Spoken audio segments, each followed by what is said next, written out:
us to move on. That was Uhuru Kenyatta, Kenya's president-elect, though he was indicted for crimes against humanity after he won the election in March 2013. Witness number 47.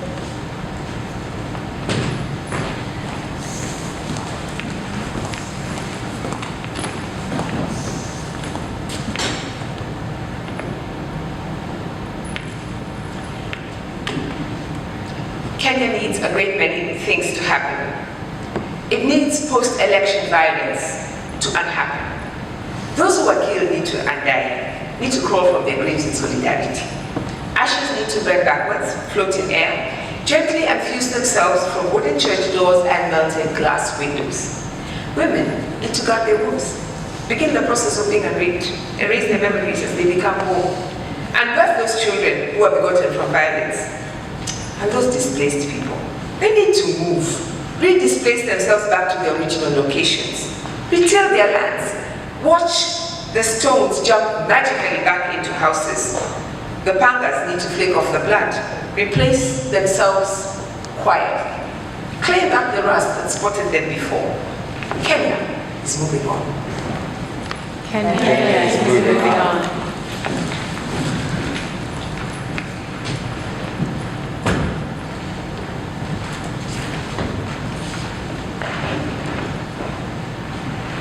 Why this?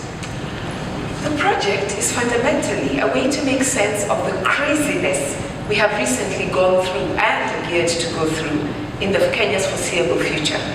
Even within our communities as artists and intellectuals, there have been moments when I felt alone. Suddenly, without a framework to process the many densely loaded things that are happening.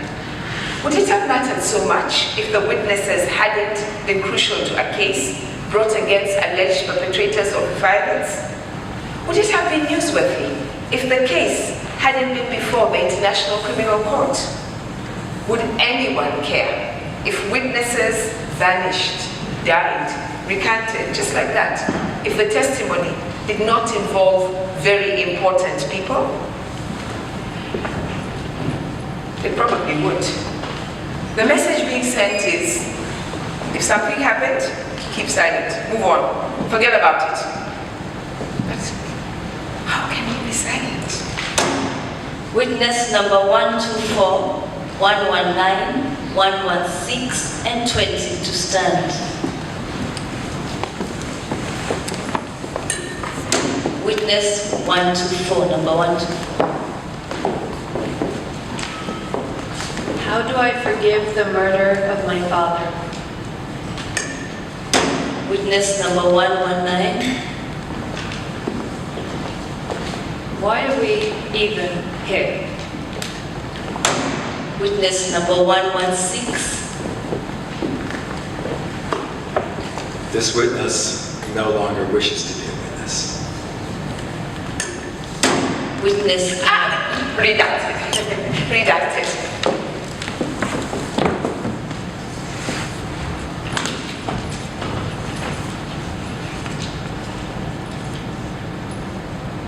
Witness number 20. Witness number. Why poetry? It was a creative challenge. How much can you express in this form? It's not always easy, given how confronting the subject matter is. And yet, poetry also lends itself to scenarios that border the unreal, like things unhappening, which gives us a way to address forgetfulness and the admonishment to move on without acknowledging what it is we're supposed to be moving on for. The diversity of voices is great. Our different approaches to language, style, tone, and everything else helps people capture the many different scenarios that could have occurred, not just from the victim's point of view, but the perpetrators too.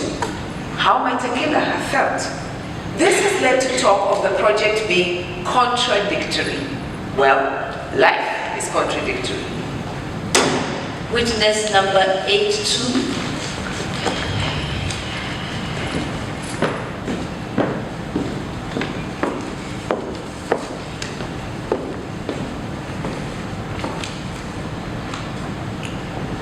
I do hereby make an oath and swear as follows, that I am a male, adult individual of a sound mind, hence competent to swear this affidavit, that I once said something about someone, but I've changed my mind,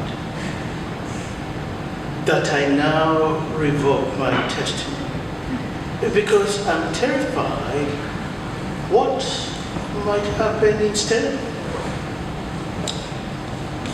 That I never expected those that I moved against to come to power.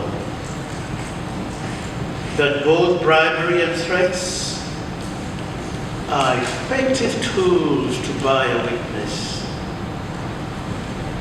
That if you are reading this, I might be in a shallow grave somewhere.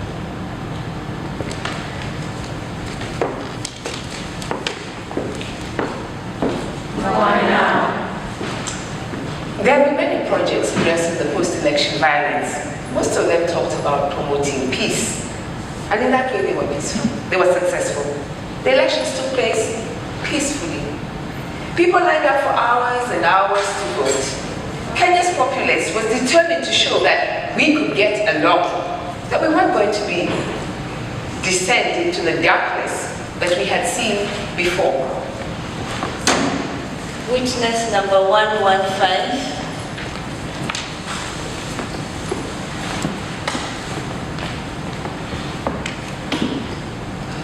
Take back your memories. In my country, we are peaceful, calm, quiet, loving, happy, charming, development-oriented, peaceful, peaceful, and peaceful. Anything else is a fabrication, and I want no part of it. So take back your broken bottle and my blind eyes.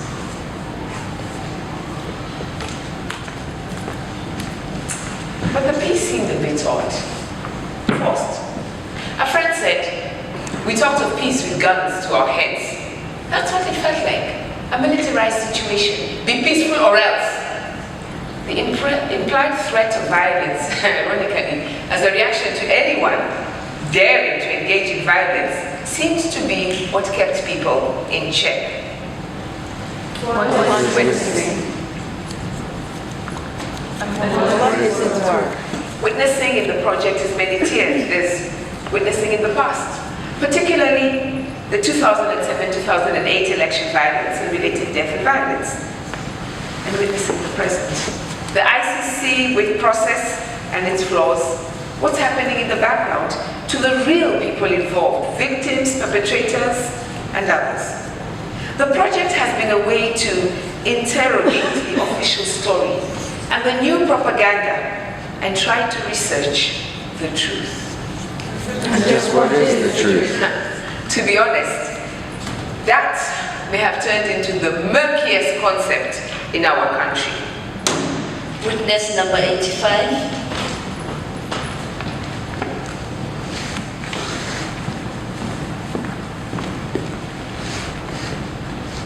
I have been told that this is our secret. Our secret is shameful and should not be shared. Shared instead is the feeling of being one. Being one is more important than the truth. The truth is something that should be buried. Buried in the grassland we left behind the old stone wall where I fell. I fell as I was running, my dress caught up. My dress caught up, pulled from my body torn apart, turn by turn by turn. By turn they claimed each part of me a pretty piece of flesh. Flesh met dirt, met blood, met metal. Metal slicing through me, hands holding me down. Down under all the pain I felt a hand on my ankle. My ankle turned. I felt the bone break. Break this illusion that I am to blame. I am to blame, I've been told. I've been told that this is our secret.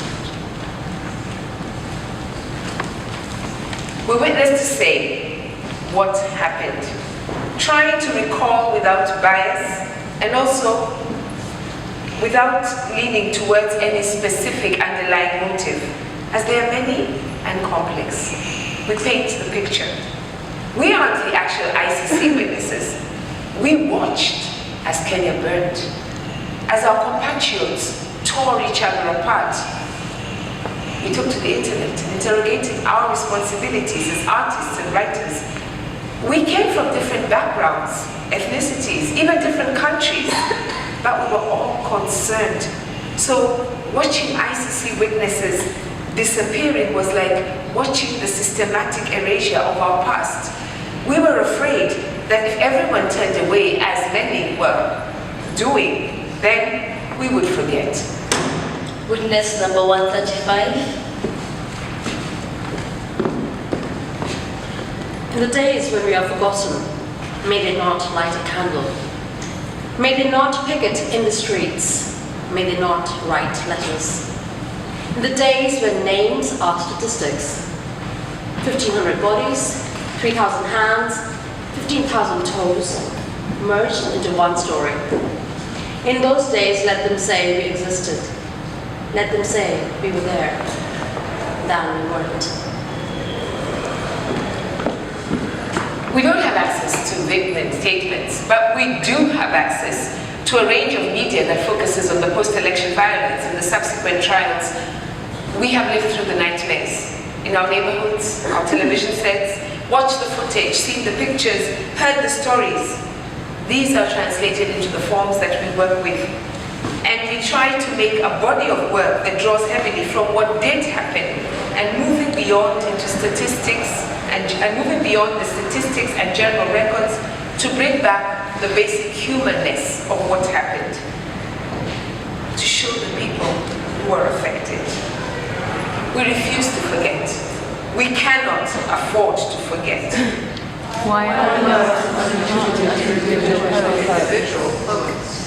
When the project went online for public view as opposed to being created and shared on listservs, the general consensus was let the work speak for itself, without attributing, because that would detract from what was being said and shift the focus from the witnesses to the poets.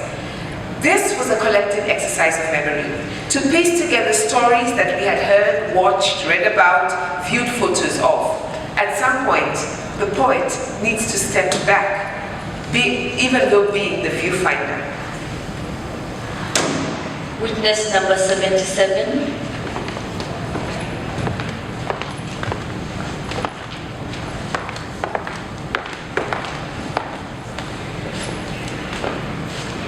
She heard what her son did.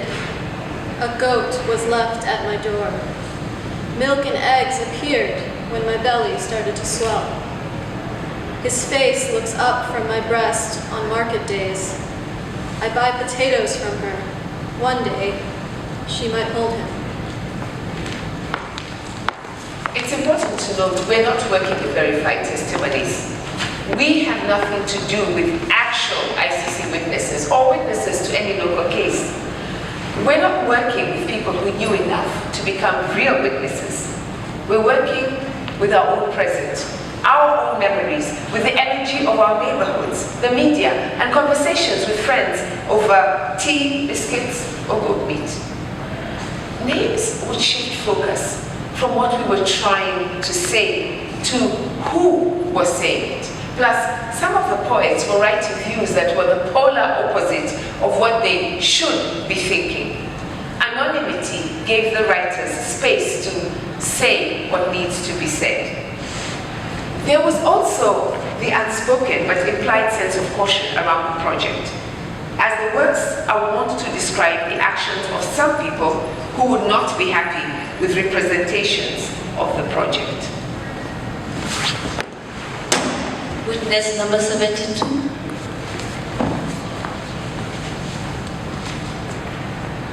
You have to understand, these were dark days, dark days. My husband left and never came back, never came back. My daughter came home broken and bruised, broken and bruised. The darkness took me, it filled my heart, filled my heart. You have to understand, they deserve to die.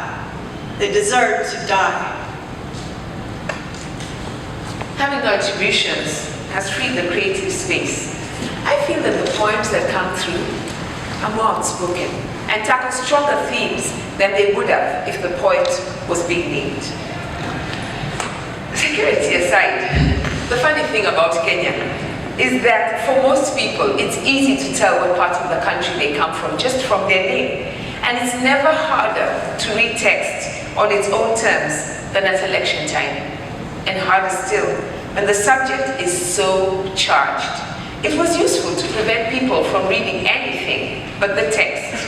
It was also probably easier to hear the content shorn from the ego-laden questions of who wrote it and how good a poet I think that person is.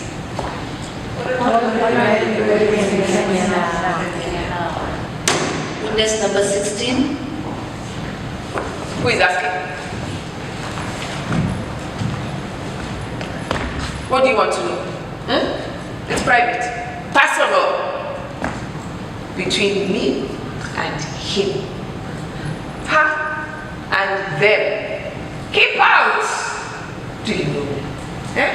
Who sent you? Why do you ask? Why? Must be them. Always them. Foreign. Masters. Yours. What do they know? What do they know about life here? It's different.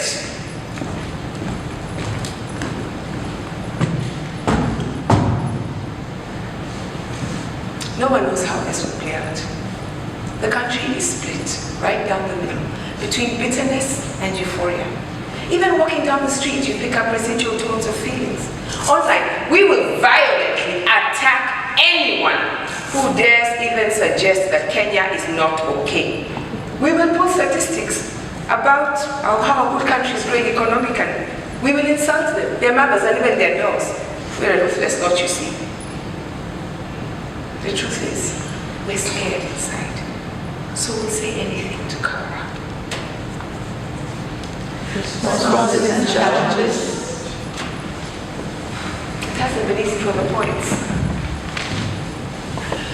Some reactions, even from people who identified themselves as victims of the post-election violence, were angry. How dare they claim to speak for us? And truly, how dare we?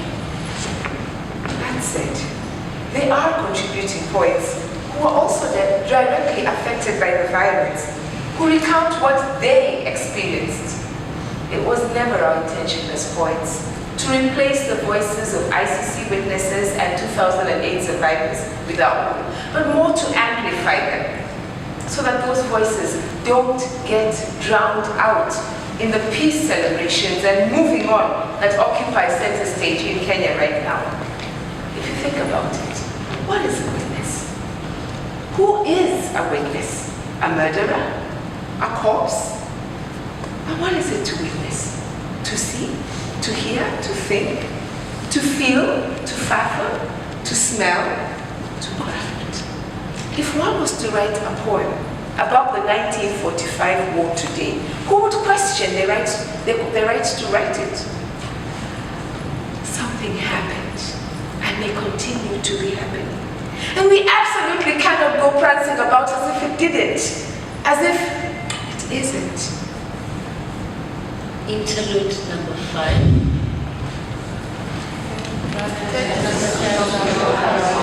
I sat with Jaoko and her son. We talked about witnessing. We sat in the open. We spoke openly. We had nothing to hide. We had nothing to fear. What do we know? We will never understand a witness burden, but we will not be silent. Next time, it could be one of us, called upon to testify against a sitting head of state. Others who have criticized the project claim that it was meant to be a destabilizing force, targeting our peace and aligning with Western interests. Perhaps with a lack of attribution, it might be read that way, even though that is not the intention. Those who are made uncomfortable by the project need to examine what is it about these witnesses that make them so uncomfortable. What gives rise to this feeling that these poems are anti-Kenyan when all the poets involved in this project identify very strongly as Kenyan? The voices discouraging this project hurt, but also amusing. They hurt because clearly they don't want to hear that this issue is ours as much as theirs. It could be anyone's. Most of us were far away enough from the epicenters of the violence. Some of us were nearer or had family members who were affected. It is ours. Even if we weren't directly affected, our attempt to imagine the different characters, to go into their minds, feel their impulses, see their movements, is a good thing. It means we claim this as our history. Their justice.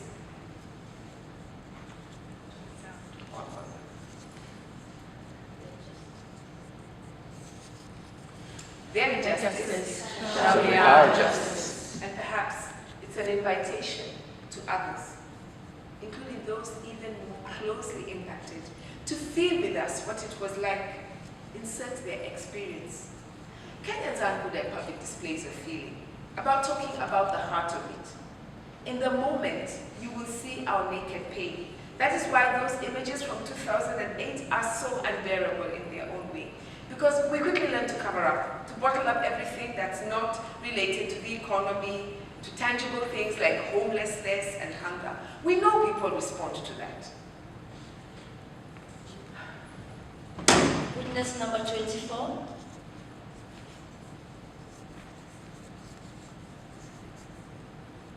I am sorry for interrupting the flow of profit. And then there's the enemy that is ourselves. Writing the witnesses is emotionally taxing for the poets. Discussions between those involved can sometimes be quite charged as accounts are reconstructed, and we sometimes question what we are doing. Going back over the accounts of violence reveal flaws in our thinking, moments of questioning our humanity. Witness number 142.